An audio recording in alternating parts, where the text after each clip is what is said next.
Dami kasing hayo mga guys. Lahat ko na, nilagay ko na lahat. Pati paan ng chicken. Para talaga magiging malasa ang aking pansit.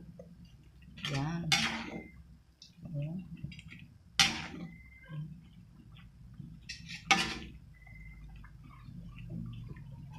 Saka, mas masarap mga guys, medyo may kunting sabaw kasi yun yung may kunting sabaw na pansit ba yun, hindi naman sabaw na sabaw kasi yan lang. Yan,